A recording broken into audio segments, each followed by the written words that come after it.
こんにちは。いくつかね、やっぱ質問をいただく中でさ、あるにフォーカスしようとか、今日は自分がどう思われるかじゃなくて、相手に素敵なところを見つけようと思ったり、どこに転んでも愛を観測しようって思っているんだけど、分かっているんだけど、知っているんだけど、なかなかやれない時がある。忘れちゃうことがある。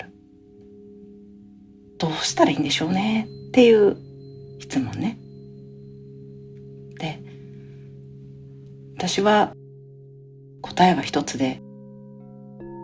決めることだと思ってるの。決めること。これだけ多くの人に分かりやすいように、いろんな本が出ていて、いろんな伝え方をしてくれる人がいて、学ぶ機会がいっぱいあるけれども、本当にもう泣けるぐらい幸せである人、幸せに生きてる人というのが一人握りである理由はここにあるよね。どんなに学んでも9割5分の人たちは忘れちゃうよね。それがなかなか難しいよねって言いながら何年も楽しく学んでるよ。それでもいいと思う。リラックスしてエンジョイ、学びをエンジョイするっていう生き方だってすごく素敵だと思うし、そんな人生だってかけがえがないよね。そこにたくさんの気づきがある。でも一方で私が、そして私たちがここにいるのは、自分一人は当たり前のように幸せになって、その自分の最高のこの至福のエネルギーが周りを一網打尽に幸せにするぐらい半端ない至福の世界を実現するためにここにいるんですよ。自分が忘れて、自分が難しいねって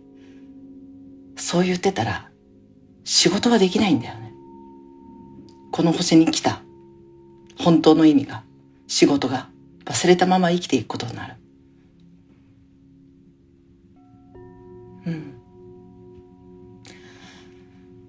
それもとても楽しい生き方だし、なんならそっちの方が全然大多数なんだけど、だからこそなんだよ。もう自分の幸せは、自分が幸せになるのは、自分一人幸せになるのはもう朝飯前。そうありたい。自分が幸せになるのは、毎週自分を幸せに持っていくのはもう責務なんだと、当たり前の義務なんだと思うんだよね。それは迷うとか難しいねとか練習だねっていうレベルをもう超えている。もしかしたら私がそうやって幸せそうだねって言ってもらえたりするのは、それ以外の選択肢をもう焼き切っているから。難しいよねとか、それがなかなかできないんだよねっていう言葉を一生言わないと決めているから、それはずっと決めているからかもしれない。全然不器用だし、私だって超忘れっぽいし、もうすぐワタワタしちゃうし、心配性だし、何にも変わらないけど、でもだからできないってもう悔しくて言いたくないじゃん。自分一人が不幸になるので終わるんだったらいいけど、周りも幸せにできないじゃん。周りも救えない。今困ってねえねえちーちゃんこれどうなのって言ってる人にさ、なんかパーって目の前開けるようなさ、そういう言葉を渡したいじゃん。そういう自分でありたいじゃん。そのために今日できること何かって言ったら、愛を見つけることだったり、嫌だなって思うようなこともどうやったら楽しく工夫してできるかなとかさ、自分の気持ち今どうかなって見つめることだったりとかさ、そこを雑に生きたくないんだよね。そこを雑に生きていくと、人を幸せにできるぐらいの幸せな自分にはなれないから。自分に起こした変化しか人には起こせないから。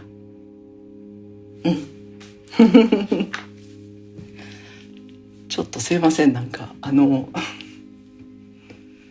渋いトーンで話してしまいましたけど、今日友達と LINE してた時には、こんなにカノンさんの近くにいるから気づけるのがありがたいけど、それでもついつい迷子になっちゃう、迷子代表ですって言ってたからさ、それ名乗ってる場合じゃないんだよっつって、自分が迷子ですっていう波動域にいることを許し続けるから、自分はそこから出れないよ。でもいやいや、今日今1秒この瞬間からもう迷子の波動を卒業するよ。全ての失敗がノウハウの発見だよ、前進だよ、螺旋階段を上がっていくしかないよって腹くくって決めて、目の前のこと全部エネルギーにしていけば、世界は全部変わっていくよ。自分の波動域をそこに限定してるのは自分なんだよ。そこを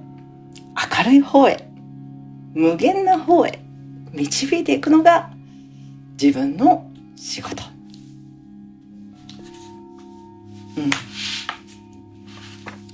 と思ってんだよな。でもね、これなんていうの、例えばさ、こういう話を聞いた時に、私そんなこと言って人の幸せとかってもう全然そんなレベルじゃないし、私自身をこう気持ち持っていくのに精一杯だしって思う時もあるじゃない。でもそれすら織り込み済みなんだよっていう覚悟。いやもうこんなの100万回あるって知ってるよ私っていうさ、こんなもう人どころじゃないよ、私自分で自分の心救えてないよっていうことが100万回あって、意識の大富豪が成り立っているって知ってるよ私っていうことという意識で過ごしていくっていう、これもあるよね。これがあるから意識の大富豪になっていくんだよね。周りを一網打尽に幸せにできるんだよねっていうね。そのために舵切っていけばいいじゃん。そのためにずれたたびにまたボルテックスに戻っていけば、ボルテックスに戻る力がめちゃくちゃ強くなって、なんなら人よりも至福筋が鍛えられる黄金のエネルギー体になれるよって。だから落ち込みやすい自分が、この落ち込みやすさを搭載して生まれてきてよかったって。本当私、このビビりやすい性格天才だなって自分で呼びかけながら生きていく。すべての事実を自分にいいように、自分が気が楽になるように、自分がこれでよかったって思えるように導いていく。というのが、すごくね、大事なんじゃないかなって思うんだよね。ちょっと、強い話だからさ、なんか、今ちょっといっぱいいっぱいだなっていう時には、ちょっとヘビーかもしれない。それは本当に、また違うエネルギーの時に聞いたらまた違う、力になるから、ちょっとって思う時は、本当ね、聞き直したりとかしなくていいからね。今そういう気分だなっていう時だけ、そう、ありがとう。決めたよって、ありがとうね、本当。でもね、みんな分かってることだよね。カノンさん、それ言われなくても分かってるっていうことだと思うの。なのに私が言っているのは、なんだろう、思い出し係人類の思い出し係なので、だってそれぐらいの素晴らしい感性の持ち主なんだもん、皆さんがこうやって発信していて、それをひしひしと感じるし、もう感性なんかあっという間に追い越されてるぐらいの、本当にみんなの発言、受け取り方、解釈、事例たくさん見ているので、腹くくる、決めたよ、ありがとう、本当そうね、そんな風に思っています。でもね、この覚悟を決めるとね、迷わなくていいから楽なんだよね。どこ行ったって愛を見るって決めてんだ、こっちとらは。どこを見たってもう周りがどれだけ騒いだって、自分の信念と真逆の出来事が起こったって、これは愛ですよっていう、もうなんていうの、どこ切っても金太郎飴みたいな話なの。でもそれが精神の純粋さと、あと自分の濁りのない、曇りのない内側を作っていくから。と、私は思ってる。でも、